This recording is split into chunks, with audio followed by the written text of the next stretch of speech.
A lot of this society is upside down. One of the ways I noticed how it's upside down is in a marriage situation. You should be testing the loyalty of a spouse before you marry them. But I notice when you're in a marriage, it's pretty much testing loyalty. From the man's perspective, he's testing the loyalty. Does his wife put him first above everybody else? If the husband and wife are loyal to each other, they're going to agree on the children's best interest, But you hear a lot of people nowadays, they say the women put the children before the husband. Just the very fact that they make that comment. When a woman makes that comment, I put my children before my husband. Well, that very comment tells you that she's not loyal to her husband, or she doesn't trust him, or something about it. She's either going to leave, it's a baby daddy, or she's going to leave, or it's just a convenience or security or something like that. But there's really no loyalty to that man. But I've heard that my whole life. I put the children before my husband, and usually it's a lie.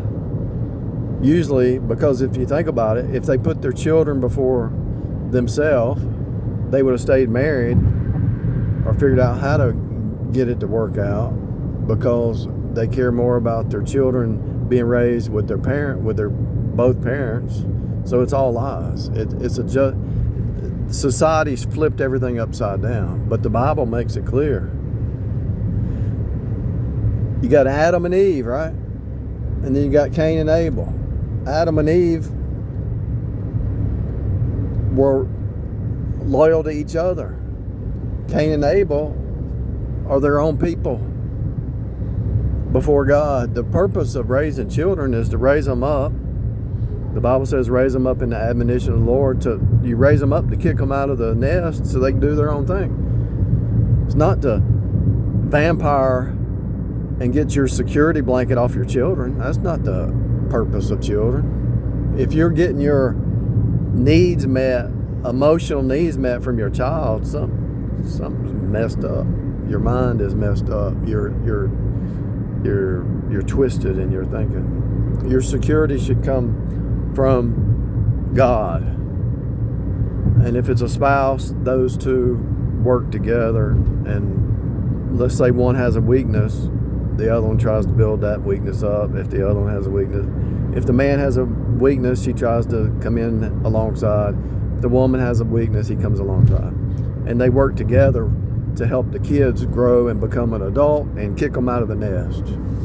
That's the whole purpose of it. Not to feed off of a child for your emotional insanity, It's crazy. It's actually upside down. The reason that Israel had it right, or a tribe, because the tribe, the Jewish tribe, they all worship God, right? Suppose when it was right, when the Jewish nation was right in the Old Testament. So they worship God. And so they were all working together. There was no need for somebody to get there. The woman didn't need to get her unmet needs out of her children, emotional unmet needs from her children. She had the tribe. She had the clan.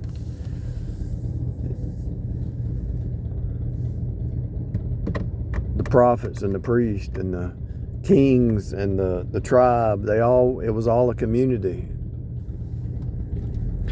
And they were not enemies. The Bible says a man's enemy is in his own house. Why would you have an enemy in your own house? Because it's upside down. You shouldn't have enemies in your own house. If the Bible says it, and see, I read it. I read the Bible before I got married. And I read it, and I read it, and I read it. And when I read man's enemies is in his own house, I thought, okay, but if a person's saved, they're not going to be your enemy. So it's best to marry a saved person. And the Bible says, don't be unequally yoked with unbelievers. So you think, well, okay, if you marry a so-called quote unquote saved person, they're going to put you first. They're not going to be an enemy. But then when you find out they don't put you first and they're an enemy, you have to start questioning, does this person really know what life is? When a person marries somebody and they're an enemy in your own house and they claim to be saved and they put you last, put the dog before, they will take the dog to the doctor, but they won't take you to the doctor. Not only do we have an enemy in our house, we got somebody who's hates you. I mean, actually despises you because of your belief systems, or stand, or you want to stand on what's right. Nobody's perfect, don't get me wrong. I'm not perfect, you're not perfect, nobody's perfect. But the loyalty test is huge. And when somebody cares more about their dog than their husband, I mean, we got a problem. We got a big problem. We got a Jezebel system that hates authority. When somebody steps into their authority and you hate authority, that's because you have a Jezebel spirit about you. Now, yeah, there's sometimes authority says or does things that they shouldn't be doing. But it's very clear from Genesis to Revelation, if you submit to authority, God will change the king's heart. God will move the king's heart. If your heart's right, God will move the king's heart. It is what it is, people. And I was just thinking about how society's upside down in so many ways, that way the loyalty test should be that person. You should have that person should be on your team before you even marry them. Especially after you marry them. And if they're not, and they're an enemy in your own house, they got to go. They either get right or go.